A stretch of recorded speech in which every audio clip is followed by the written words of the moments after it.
جن سے ایک بار دادکار ملی، ان کے پاس پلٹ کر جانے کا جرم نہیں کرنا چاہیے۔ ہماری سماج میں عورت شوہر کا دل جیت لے تو پہلا الزام جادو کروانے کا لگتا ہے۔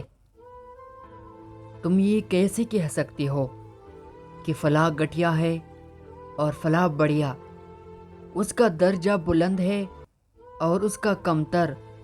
یہ بات انسان کی طے کرنے کی نہیں ہے۔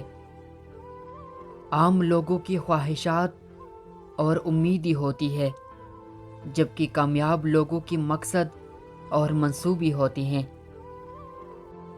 تمہارا لباس بے شک خراب اور گندگی سے بھرا ہو، کوشش کرو کہ تمہاری روح ہمیشہ صاف ستھری اور پاکیزہ رہے۔ یہ بات معنی نہیں رکھتی کہ آپ کتنی زبانیں سمجھ سکتے ہو، صرف دلوں کو سمجھنا ہی آپ کو اہم بناتا ہے۔ دوستی کی کشتی میں پہلا سوراخ شک کا ہوتا ہے۔ ملازم سے اپنا راز کہنا اسے ملازم سے مالک بنا لینا ہے۔ جہاں اپنی بات کی قدر نہ ہو وہاں چپ رہنا بہتر ہے۔ غم کو بھی اسی طرح قبول کرو جس طرح خوشی کو کرتے ہو، دونوں ایک ہی مصنف کی لکھی ہوئی ہے۔ جو شخص 3 جمعے کو معمولی سمجھ کر چھوڑ دے گا تو اللہ تعالیٰ اس کی دل پر مہر لگا دے گا۔ گناہ کی کثرت گناہ کے ڈر اور احساس کو ختم کر دیتی ہے۔ نسلی دوست کتنا بھی ناراض ہو مگر دشمنوں کے صف میں کھڑا نہیں ہوتا۔ خوبصورت لوگ ہمیشہ اعلیٰ اخلاق کے حامل نہیں ہوتے، لیکن اعلیٰ اخلاق کے لوگ ہمیشہ خوبصورت ہوتے ہیں۔ عقل گھر بیٹھ کر بادام کھانے سے نہیں آتی، یہ باہر جا کر ٹوکری کھانے سے آتی ہے۔ ہم زندگی میں ضرور کامیاب ہوں گے اگر آپ ان نصیحتوں پر عمل کر لیں جو ہم دوسروں کو کرتے ہیں۔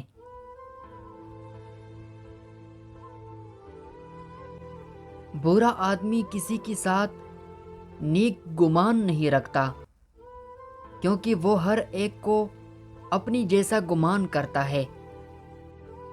جب کوئی شخص خود اپنی تعریف کرے تو اس کا وقار ختم ہو جاتا ہے۔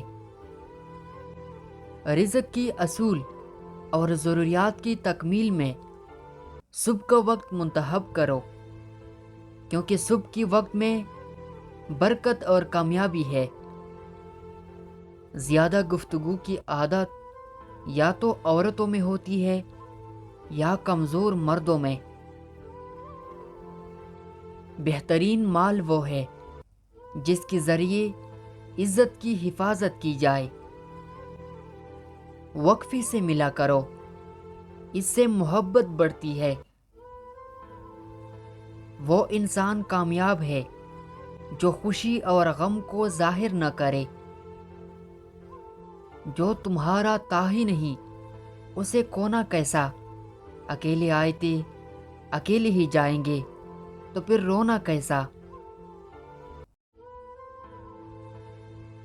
زندگی کی اکثر مقامات پر میں نے جانا کہ میرے ساتھ اللہ کے سوا کوئی نہیں ہے، اور تب ہی مجھے اندازہ ہوا کہ صرف اللہ کا ہونا کس قدر بہتر ہے۔ میں اسے کھونے کی ڈر سے اکثر اپنی باتوں کا ادھورا جواب سن کر خاموش ہو جاتا ہوں، کیونکہ میں یہ جان گیا ہوں جب تعلق کمزور پڑ جائے تو کچھ باتوں کا جواب نہیں ملتا۔ باہر سے پرسکون نظر آنے والوں کی اندر سوچوں کی سمندر ہوتا ہے۔ رشتوں کی قدر کر لیجئے، کیونکہ پھر تصویریں کسی کی کمی کو پورا نہیں کر سکتی۔ غریب کو روٹی خود ہی دیا کر مولا، تیری بندے بڑا ذلیل کرتے ہیں۔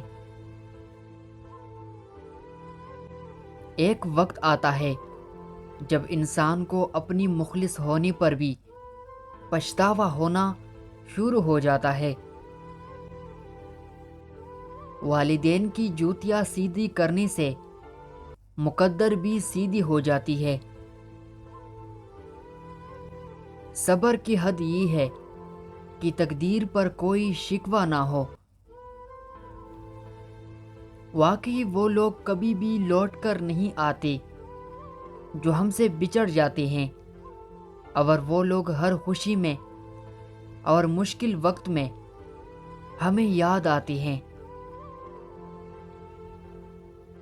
جن کے آنگن میں امیری کا شجر لگتا ہے، ان کا ہر عیب زمانے کو ہنر لگتا ہے۔ برداشت کے ساتھ حالات ضرور بدل جائیں گے، بس ذرا اندر ہی اندر مسکرانے کی ضرورت ہے۔ یہ ایک راز ہے جو اسکول، یونیورسٹیوں اور دیگر اداروں میں نہیں سکھایا جاتا۔ عالمیہ یہ ہے کہ ہمارے پاس بیرونی خطرات سے نمٹنے کے لیے تو ڈھیر سارا بجٹ موجود رہتا ہے، مگر اندرونی خطرات سے نمٹنے کے لیے ہم بیرونی امداد کی رحم و کرم پر ہوتے ہیں۔ اب کسی سے الجھنے کو دل نہیں کرتا، آپ صحیح میں غلط اور بات ختم۔ جب آپ کی جسم پر یہ علامت ظاہر ہونے لگی تو سمجھ جاؤ کہ وہ انسان آپ کو یاد کر رہا ہے۔ اگر اچانک آپ کو ہچکیاں شروع ہونے لگے، بے ترتیب ہچکیاں، حالانکہ ہچکیاں ایک قدرتی عمل ہوتا ہے، لیکن بے ترتیبی سے آنے والی ہچکیوں کا تعلق کسی شخص کا آپ کو یاد کرنے سے آتی ہے۔ نماز اگر محبت ہے تو تہجد اللہ سے عشق کا احساس ہے۔ پھر اللہ ہمیں نماز والی محبت اور تہجد والا عشق نصیب فرمائے۔